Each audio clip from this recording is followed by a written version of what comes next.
Hi, this is my SKS Chinese made 7.62 by 39 rifle. I got this years ago. There was a deal going on. I can't remember exactly what the date was. It was a lot of years ago. A friend, I don't know if he got into a buy with some other guys, but it ended up where I had talked about wanting one of these for Christmas, and my wife asked my friend whether or not he could get her one, and he ended up getting me this. And I think the cost was under $100 back then. This is a brand new rifle in the case. Still had the cause bleed on. It's never been in battle. It was never in service. It's just one of the many millions of these things that they made. Okay, couple things about the rifle.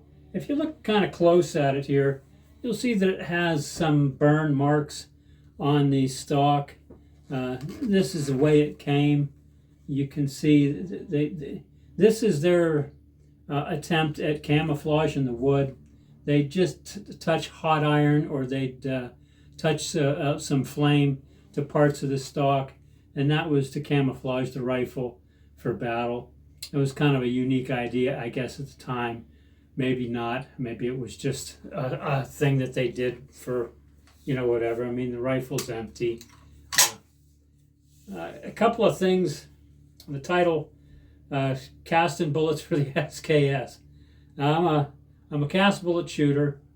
I have been really since I started shooting. When I started shooting pistols, revolvers, it's all cast bullets. It was just the way to go. So cheap.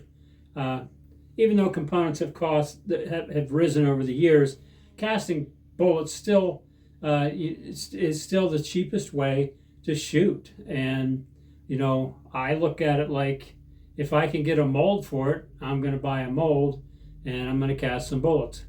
Now, this isn't a casting bullets video, although sometime in the near future I'm going to do one. This is just more about something I believe that not many guys do out there with these things. These are a battle rifle. They shoot jacketed bullets, and the reason that they even exist is for that. You run a bunch of jacketed rounds in there, you start shooting at the enemy. Well, here at my residence, we don't have the enemy, and we like to shoot. And we like to shoot targets, holes. And to be honest with you, with the ammunition that you could get, most of it anyway that I've tried, it's not very accurate out of this rifle. And I was a little concerned about that. And I thought, spraying bullets out there at 100 yards, barely hit a 9.5 by 11 sheet of paper with open iron sights. And I thought, boy, what a shame. I'm not saying that was your results, but that was my results with this rifle. So I set out to get some cast or get some mold. I tried some different molds, some 32 caliber molds, but I ended up just buying a regular mold for the SKS, and I'll show you a picture of it here.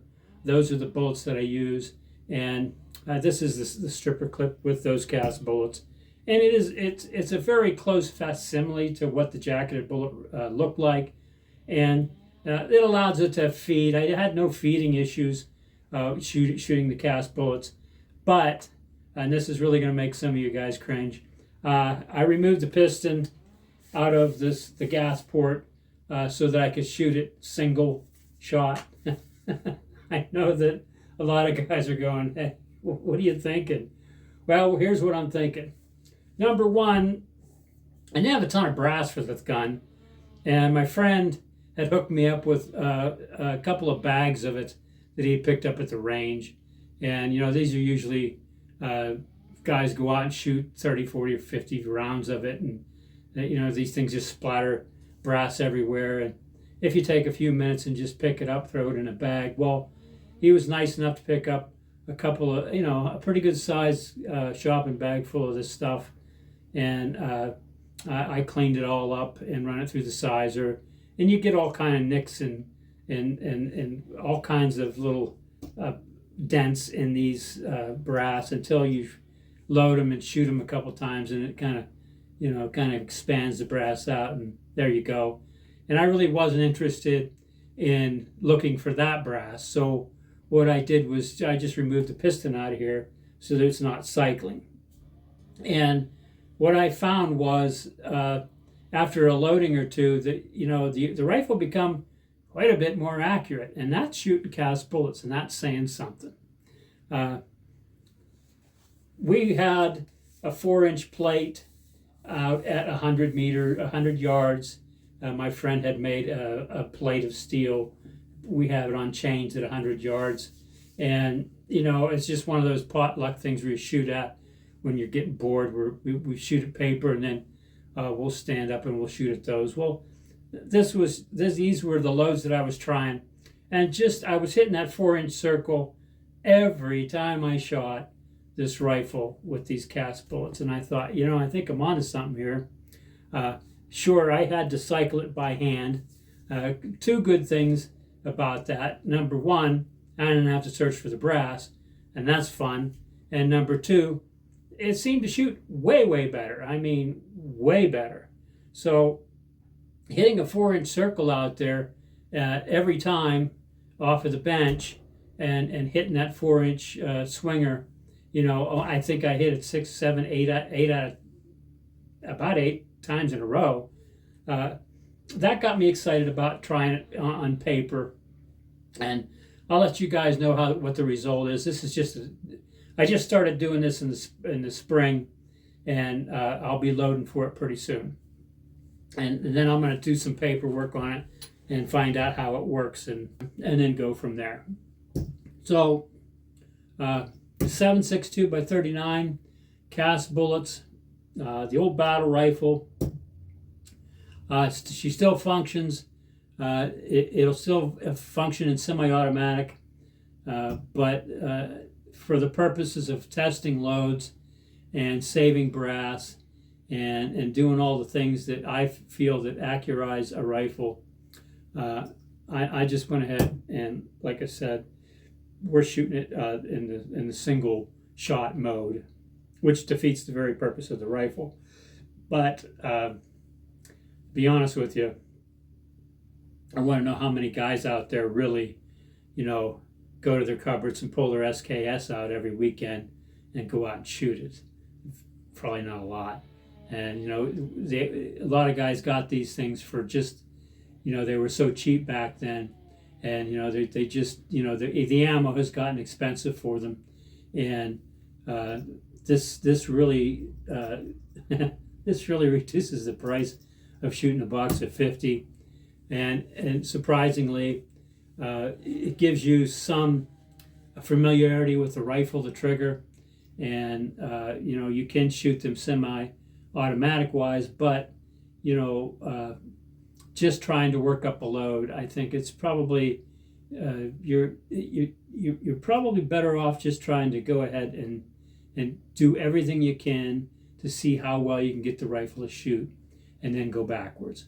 So I'll try these out. These are they're not really that hard of a bullet. They're about a 15 on their Brunel hardness test.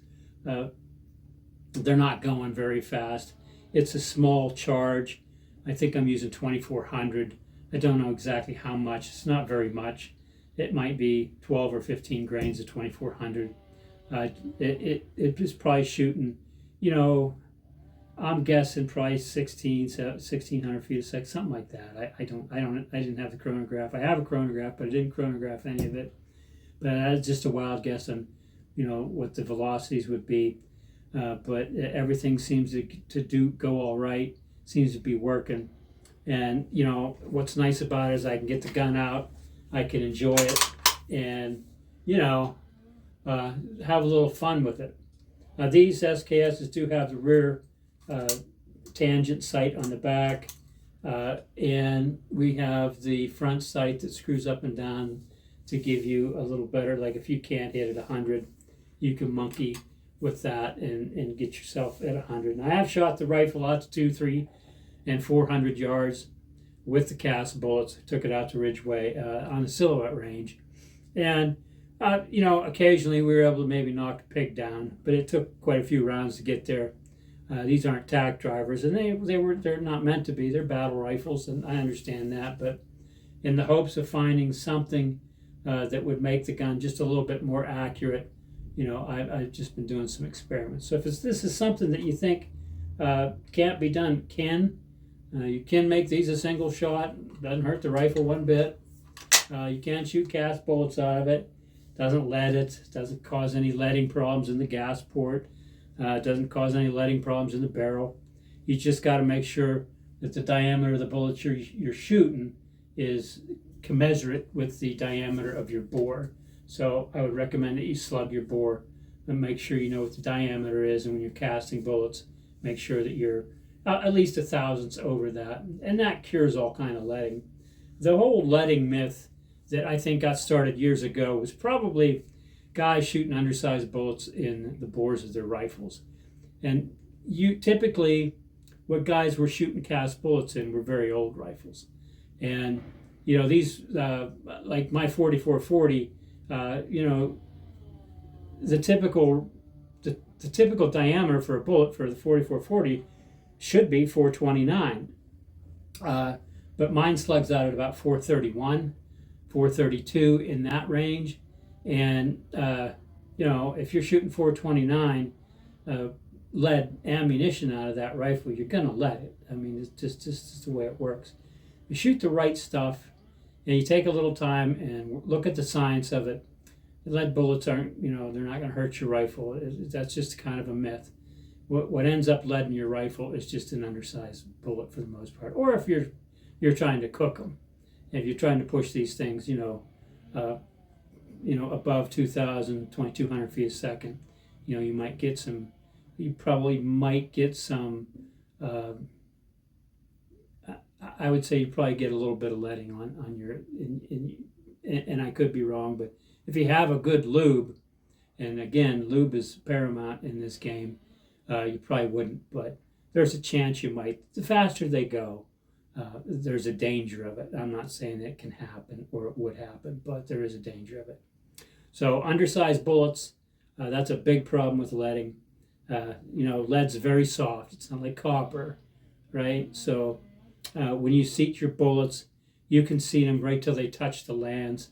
I know that's very controversial in the loading world when you're shooting copper plated bullets, but you know, lead is